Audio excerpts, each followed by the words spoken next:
what the hell? He's dozing off. And in the flight deck, you cannot doze off. Hey, what's up YouTube? It's your boy Manok once again. And this is Manok Sailor Stories, where I talk about stories when I was in the Navy. This is episode 2, Haitian Superman.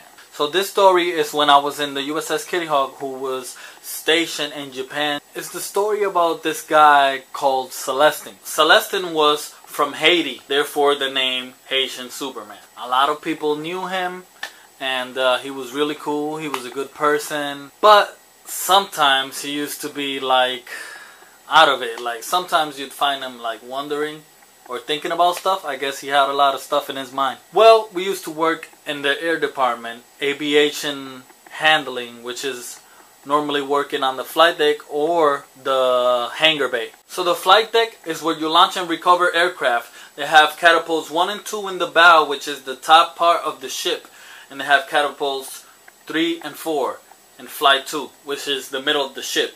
And the recovery zone is on flight 3, where the arresting gear is the cable that catches the hook so the plane stays on the ship. So it's a normal flight day.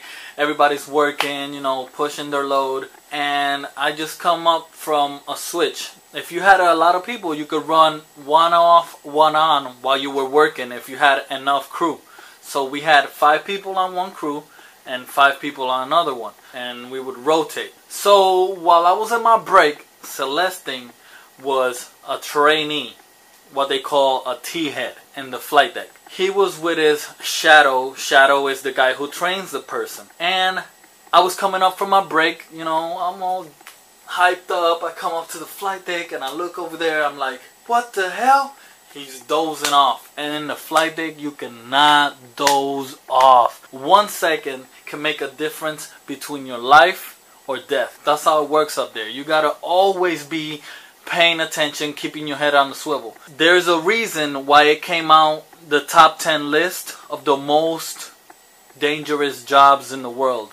So there's a reason why that job was up there. So like I said, I came up, I saw him, I looked over there, and he was daydreaming. He was daydreaming, looking up somewhere. I don't even know what he was thinking about.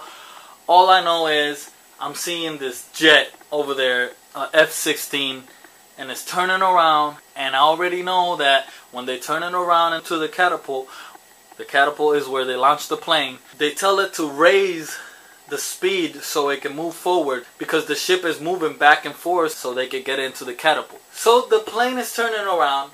It's going to hit the blast is going to hit them. So I start running towards them and I'm yelling. I'm like, yo! His trainer, his shadow, looks at me, looks at Celestine.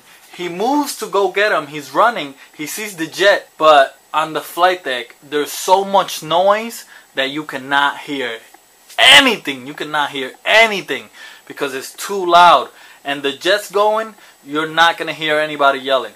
So he's daydreaming. His trainee's trying to get him. I'm trying to get him. I'm running. The bird switches direction faster than we thought. We did not get on time. We dug down. We grabbed the pad eyes. And the pad eye is where you tie the plane from. Once we dug down and we grab a pad eye because we know we were not going to reach him. The director goes like this. He's not looking. The blast hits him. He goes about 10 feet in the air. I'm talking about stretched in the air like this. And came back down. Nothing happened to him. No bruises, no nothing.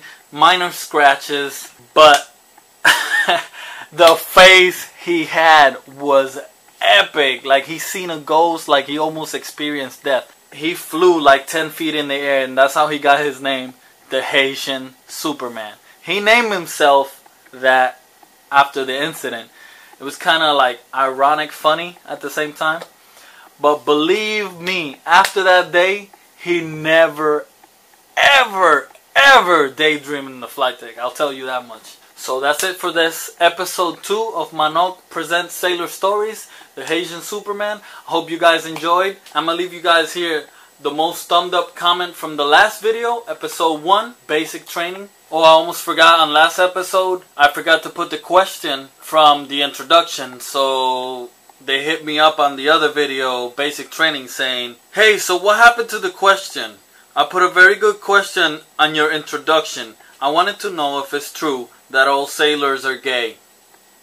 Haha.